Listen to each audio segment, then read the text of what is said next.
Une journaliste sanctionnée pour avoir tenu tête face à Jordan Bardella. Alors je sais pas si vous avez entendu parler de cette affaire. C'est une journaliste guadeloupéenne qui a reçu Jordan Bardella et qui l'a reçu un petit peu comme il fallait, c'est-à-dire qu'elle a fait, je sais pas, on va dire 10% de ce que fait Thomas Soto face à la France Insoumise, c'est-à-dire qu'elle l'a mis un peu en PLS, en sortant des dossiers, en le titillant là où il aime pas trop. Et du coup, moi je comprends pas, on m'avait dit que voilà, l'antifascisme et la gauche dirigeaient la France. Bah non, elle a été changée d'horaire. Elle était avant sur le 13h de sa radio et elle a été virée du 13h pour être mise à un endroit moins important.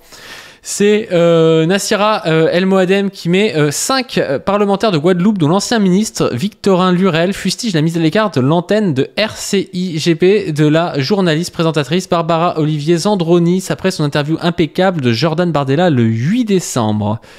La journaliste insiste pour obtenir des réponses à ces questions pertinentes sur l'absence de parlementaires du Front National à des votes importants au Parlement européen concernant les Outre-mer et sur le peu de propositions législatives de la part de Jordan Bardella. Bah c'est ça, ouais. Elle a appuyé un petit peu là où ça pouvait faire mal à Jordan Bardella. Merci Angry Redguard pour ton raid.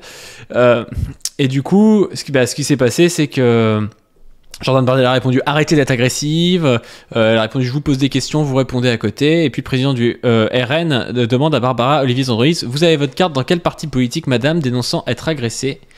On va regarder tout ça et vous allez me dire ce que vous en pensez. C'est vrai que c'est une interview où il met les pieds dans le plat, mais jusqu'à preuve du contraire, elle n'a fait que poser des questions de la même manière que font d'autres dans le biais d'en face, et c'est quand même assez étonnant de voir que quand c'est le Front National qu'on critique, eh ben, on peut se faire mettre à pied.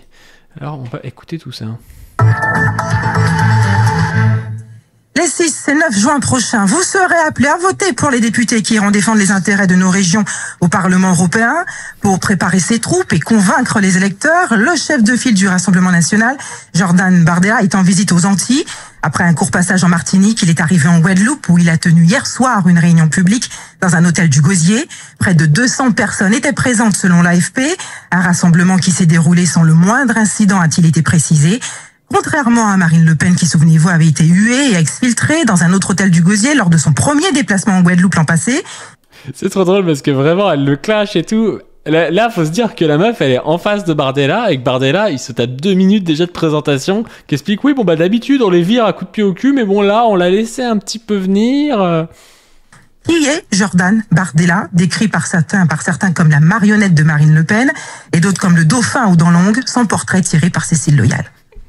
Cravate, visage affable et sourire. C'est trop marrant.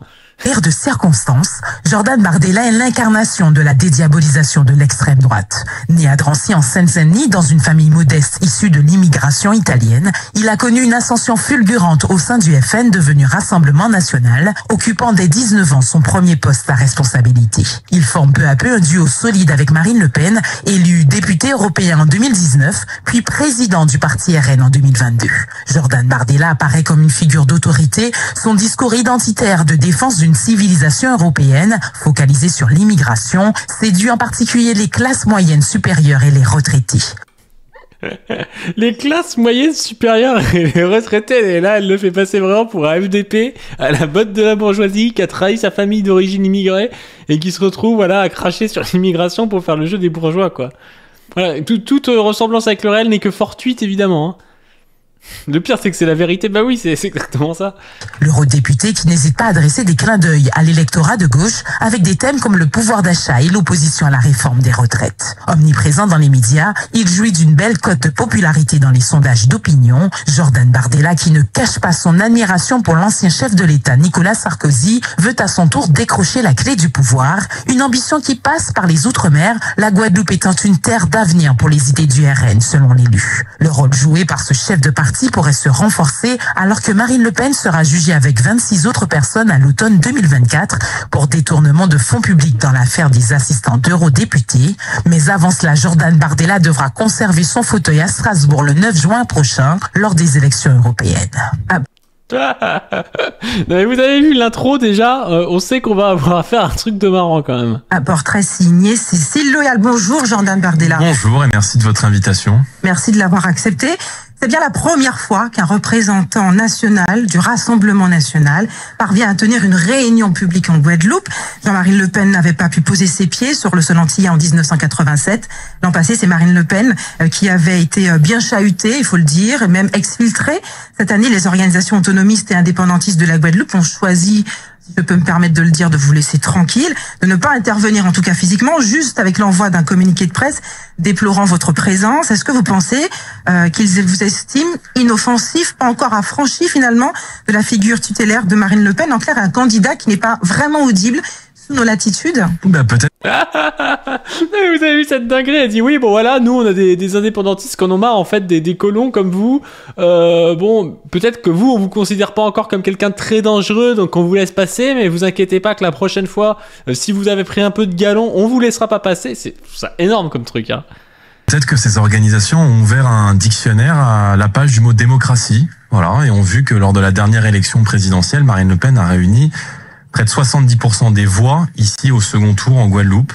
Je viens régulièrement ici pour la 5e fois depuis mon élection au Parlement européen et nous avons l'occasion d'aborder des problématiques extrêmement concrètes auxquelles les gens qui sont succédés depuis 30 ans à la tête de l'État n'apportent pas de réponse.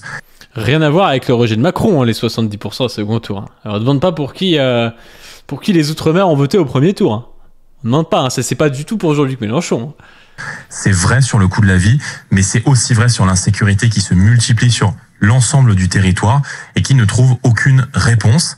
Et il est vrai que mon mouvement n'a jamais considéré nos compatriotes ultramarins comme des citoyens de seconde zone. Et c'est peut-être la raison pour laquelle ils sont de plus en plus nombreux à nous apporter leur soutien. Quant au fait qu'il y ait quelques organisations qui contestent le fonctionnement de la démocratie, on est en désaccord avec elles. Voilà. Les mecs, ils sont en train tellement d'inverser le truc. Genre, l'antifascisme, maintenant, c'est contester le fonctionnement de la démocratie, quoi. C'est ça. Si t'es antifasciste, t'es pour... t'es les vrais fascistes, en fait. T'es les antidémocrates. Effectivement, il faut quand même nuancer ces scores à la présidentielle. Respecter le vote des Français. Si je peux me permettre, si je peux m'exprimer, qui avait été tout de même considéré par de nombreux spécialistes comme un vote contestataire plus qu'un vote d'adhésion vers le Rassemblement national. Nous sommes intéressés en tout cas, et ça c'est important. Oui, ça c'est un politique, ça. Considéré par de nombreux spécialistes comme un vote contestataire.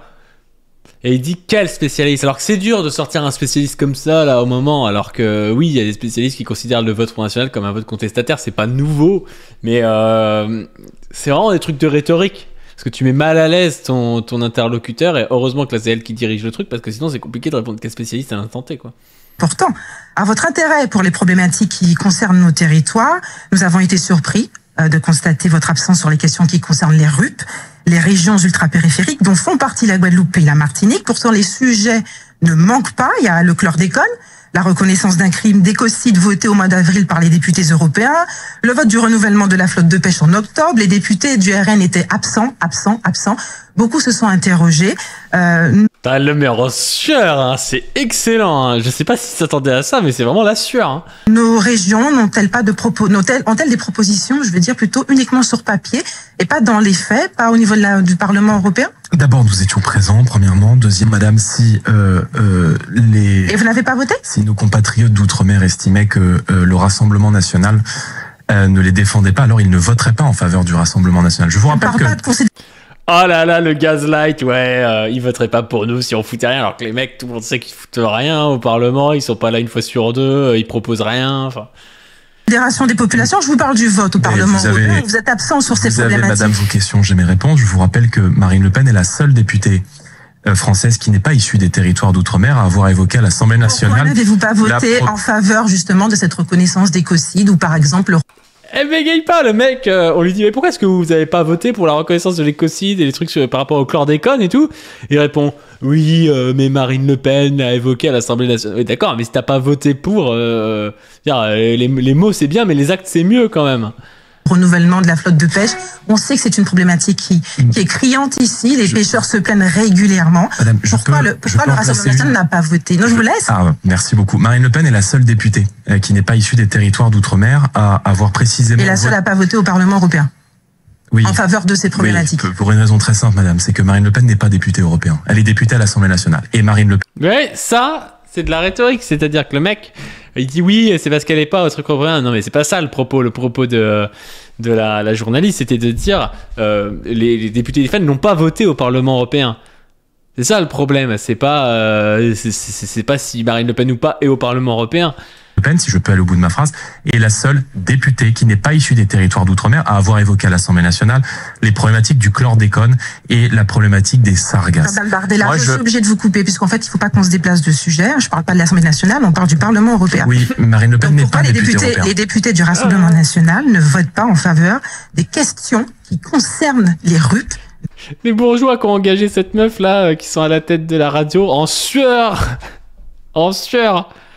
C'est plus un débat, mais une chasse à course, c'est un peu ça.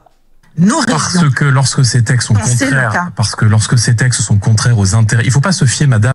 Mais Doumit, il a fait une bonne vidéo là-dessus. Si vous connaissez pas Doumit, allez le suivre sur sa chaîne YouTube, Doumit, D-O-O-M-I-T. C'est lui qui m'a envoyé cet extrait et qui m'a parlé de ça. Et il montre bien que nous, ça nous fait marrer, mais pourquoi est-ce que c'est comme ça? La meuf, c'est une meuf guadeloupéenne.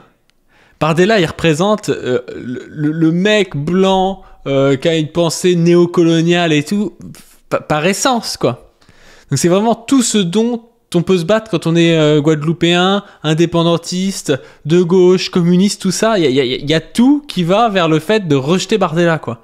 Et elle voit que Bardella est en train d'être imposé, notamment via la télé, pour être mis en avant, quoi. Et en plus de ça, Le Pen a fait un gros score au second tour en Guadeloupe. Enfin, je comprends que la meuf, elle trouve ça honteux et qu'elle a envie d'en découdre.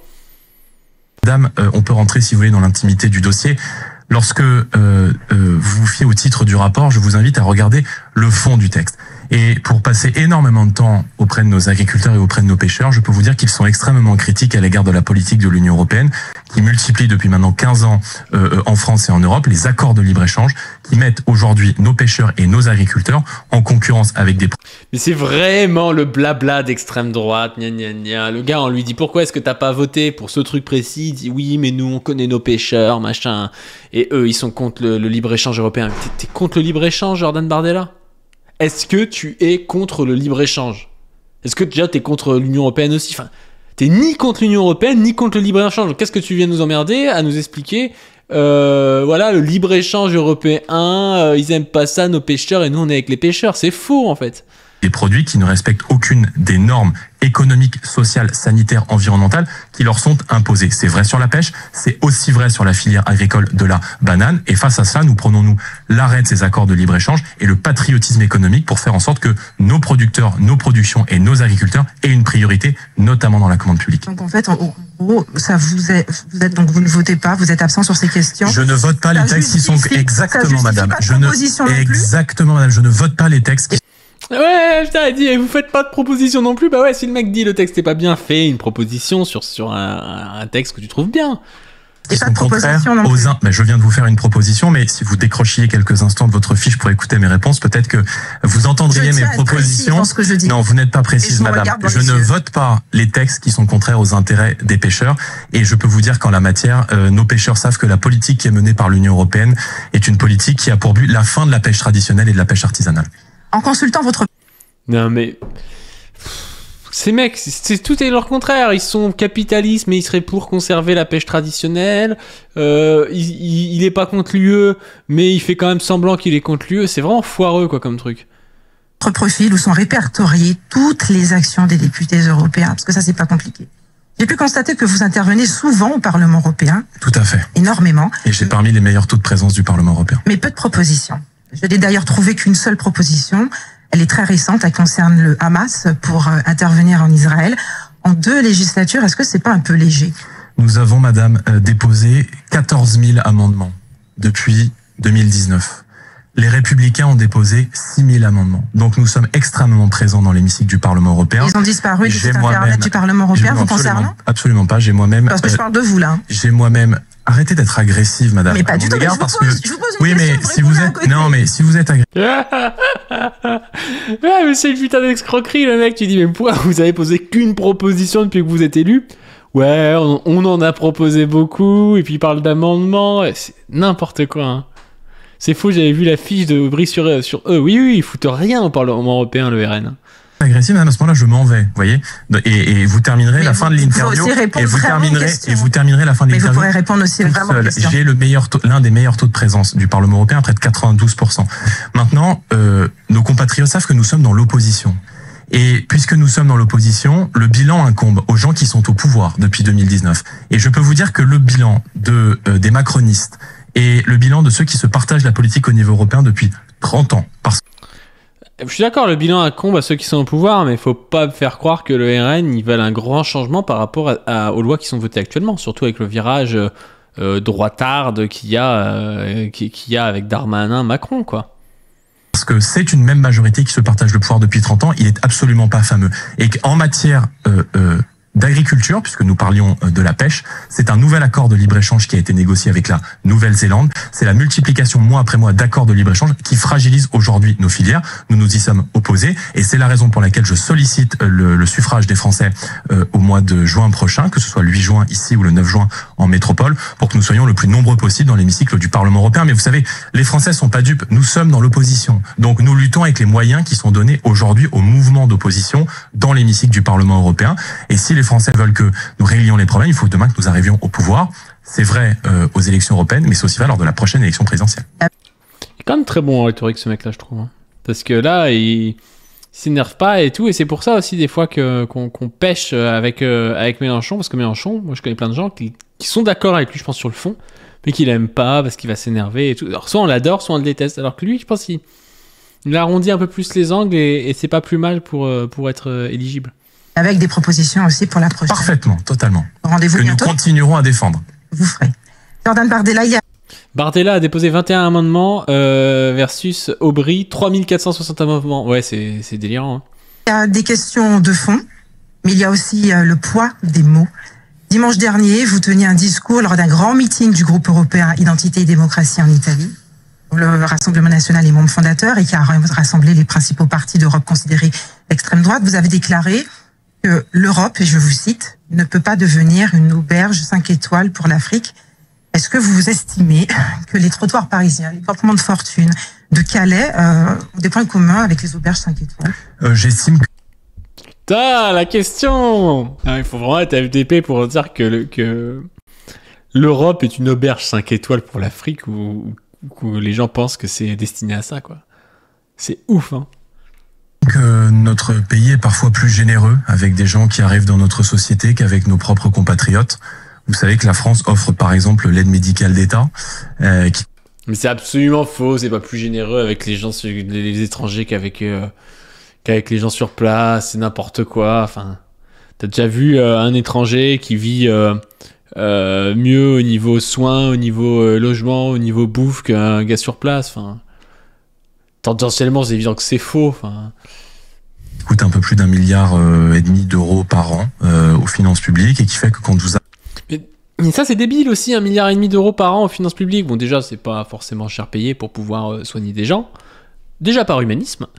Et aussi parce que même niveau pratico-pratique, si tu soignes pas le mec qui arrive en France, qui a le VIH ou qui a la tuberculose et qui commence à le refiler à tout le monde, ça va te coûter plus cher sur le long terme. Donc c'est débile en fait. Il faut faire de la prévention, il faut prendre en charge les gens quand les gens arrivent et qu'ils sont pas bien. C'est un devoir humain et en plus de ça, même au niveau des comptes, je pense qu'on s'y retrouve. De plus... Ces mecs ferment toujours les yeux sur les cadeaux fiscaux qui sont énormes et quand c'est pour 1 milliard d'euros pour sauver des gars qui ont vraiment besoin de soins, là, ils commencent à opposer les gens selon leur nationalité, quoi. C'est vraiment inhumain. Et puis, on voit de quelle classe ils sont en faisant ça. Hein. Vous arrivez sur le sol français aujourd'hui, vous bénéficiez des soins gratuits, sans avoir cotisé, sans avoir travaillé, sans aucune condition de ressources. Moi, je veux qu'ils signent, je veux qu'ils disent, je veux que les gens qui ont le sida en France, les gens qui ont la tuberculose, les gens qui ont, je sais pas, l'hépatite C, qu'ils ne soient pas soignés. Il faut qu'ils le disent. Il faut pas qu'ils soient soignés s'ils sont étrangers. Ça, ils vont le donner à tout le monde, ce sera très bien. Et que pendant ce temps-là, un Français sur 3, un retraité sur 3, notamment près de 27% des retraités, renoncent à se soigner parce que le reste à charge est devenu trop important. Donc j'estime que mon pays n'est pas un guichet social et que la solidarité de l'État... Et on voit encore le nivellement par le bas de ce genre de bourgeois. C'est-à-dire que le mec, si y a un problème de soins pour les retraités, il estime qu'il faut couper les soins pour les étrangers. Il estime pas qu'il faut améliorer les soins pour les retraités.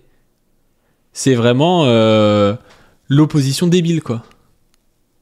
Évidemment que si GG il peut pas se payer de lunettes parce qu'il y a un trop gros reste à charge, ou les lunettes c'est moins vrai qu'avant, mais ou d'appareils auditifs ou je sais pas quoi, bah moi je suis pour qu'on fasse en sorte de payer des appareils auditifs aux vieux, quoi. Je suis pas pour faire en sorte de du coup pas soigner le Sénégalais qui a la tuberculose. Doit être réservé en premier lieu aux gens qui ont la nationalité française, quelle que soit leur origine, quelle que soit leur religion, quelle que soit leur couleur de peau.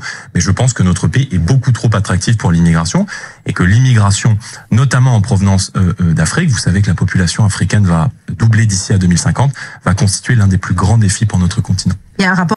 Oui, et là c'est le discours un peu du grand remplacement, mais en bien dit. On va être submergé par des Africains, on va rien pouvoir faire, ça va être le plus grand défi.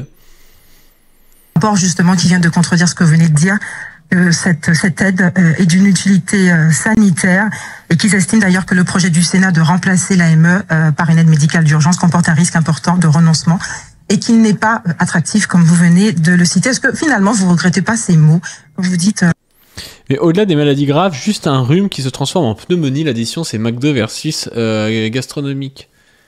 Oui, non mais c'est ça, je veux dire, si on laisse les gens avec des pathologies qui s'aggravent, au bout d'un moment on sera dans la merde. Hein.